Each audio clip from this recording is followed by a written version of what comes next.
That's not my cat. I met Mulius Caesar, or Mew for short, 4 years ago at the local animal shelter. Among all of the litters of sweet, round-bellied kittens he immediately caught my eye, a stocky and scruffy thing staring forlornly out of his cage. His speckled white coat was topped with a stark crop of black fur on the peak of his head, resembling the eponymous figure's haircut. It was love at first sight, and within the hour he was stooped grumpily in a cat basket in the back of my car. Despite his perpetually cranky-looking face, we bonded quickly. He spent that evening stretched out on his back, purring while I rubbed his belly. Since the modest bungalow I call home was located in the middle of nowhere in the heart of the countryside, I deemed it safe to let Mew out every once in a while for a little romp in the garden, with me checking on him periodically of course.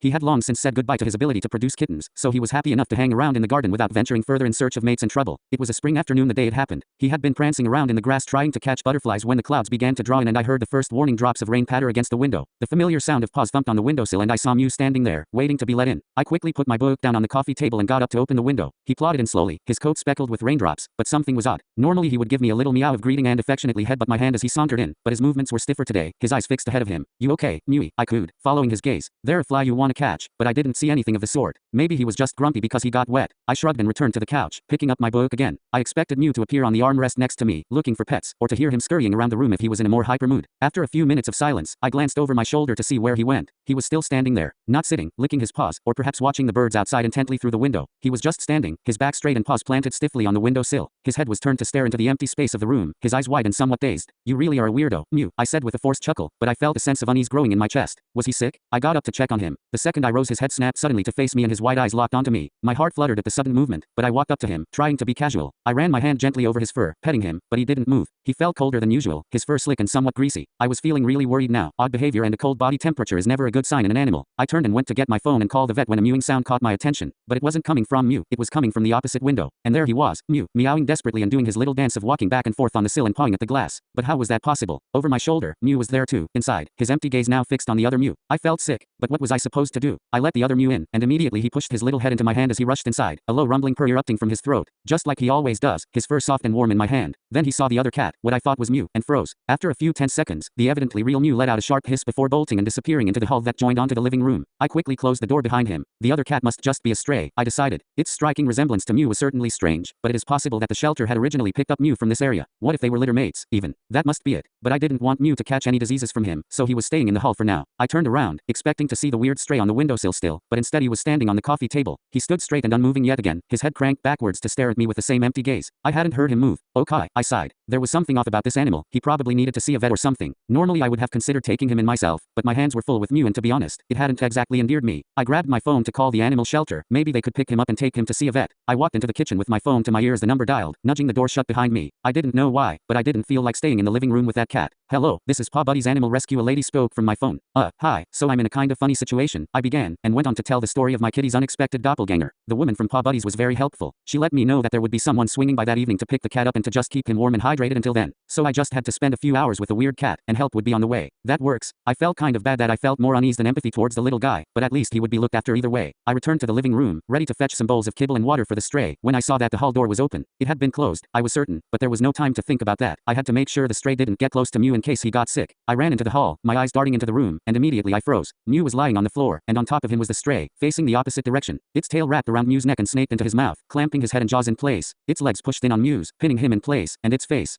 was red, wet with blood, a string of sinewy flesh hanging out of its mouth, a string of flesh coming from a ragged hole on Mew's back. It stared at me, eyes glazed over and blank as before, the only motion the slow and mechanical grinding of its mouth as it chewed. I screamed, and before I knew what I was doing I charged forward. The horrid thing leapt from Mew, the only time I ever really saw it move, and disappeared into the shadows of the hall. His mouth free, Mew cried out as I gathered him into a bundle in my arms. I ran to my car, both heart and mind racing, and gently deposited Mew's small form onto the passenger seat before leaping in myself and slamming the door as I jammed the keys into the ignition. The veterinary receptionist looked at me like I was crazy when I barged in, babbling and hysterical, my little Mew clutched to my chest and staining my shirt with blood. But they saved him, and that's all I cared about. My little buddy was going to pull through. He stayed with the vet that night, stitched up and on painkillers and antibiotics, so that they could monitor him. The vet looked at me strangely as he escorted me out, asked if I was all right. I shook my head, tried to act normal, said I was okay. I wasn't really okay, but what was I supposed to say? He was puzzled by my story, but said that he'd look into the weird cat and its aggressive behavior if I could bring it in. Rabies has been long extinct in my country, but he said it would be a good idea to check if there was some kind of other disease causing the animal's odd behavior. Truthfully, I never wanted to see that thing again, but I had left it in my house. It felt strange, driving back without Mew. My stomach sank when I climbed into my car and saw the small red stain on the passenger seat, and when I thought of what would face me when I returned home. I took my first step into my home tentatively, afraid that it would be standing there, staring right at me, but it wasn't in the first room, nor was it in the sitting room, or the hall. I looked everywhere for that cat, that thing, but it didn't seem to be anywhere. None of the windows had been left open, so where had it gone? I searched for hours before I gave up. up. I swear, I checked every room, every possible hiding spot, but it simply wasn't there. A volunteer from Paw Buddies showed up as planned, and left disgruntled after I had to tell them the cat had escaped. I told them I must have accidentally left the window open, put on my best sheepish grin, though I knew that wasn't the case. I called my mum that evening. After explaining the situation, in the most normal terms I could, I asked if I could stay at her place. I told her that it was because I was too upset to be alone, not because I had become scared of what could be hiding in my own home. It's been a week, and Mew is home with me now. He's slowly returning to his old self, though sometimes he gets a fearful look on his face, staring intently into whatever nook or cranny of the room has caught his attention. I don't blame him. I feel the same. I don't let him outside anymore, and I keep him close at all times. I can't sleep if I don't feel him curled against me. I never saw that thing again. I can't bring myself to call it a cat. There's this awful, inescapable feeling in my core that tells me it was something else. Sometimes I think I see something glinting at me from the shadows, like a feline's eye, but it's gone before I can even register it. I think I'm going to move soon. I don't feel safe here anymore.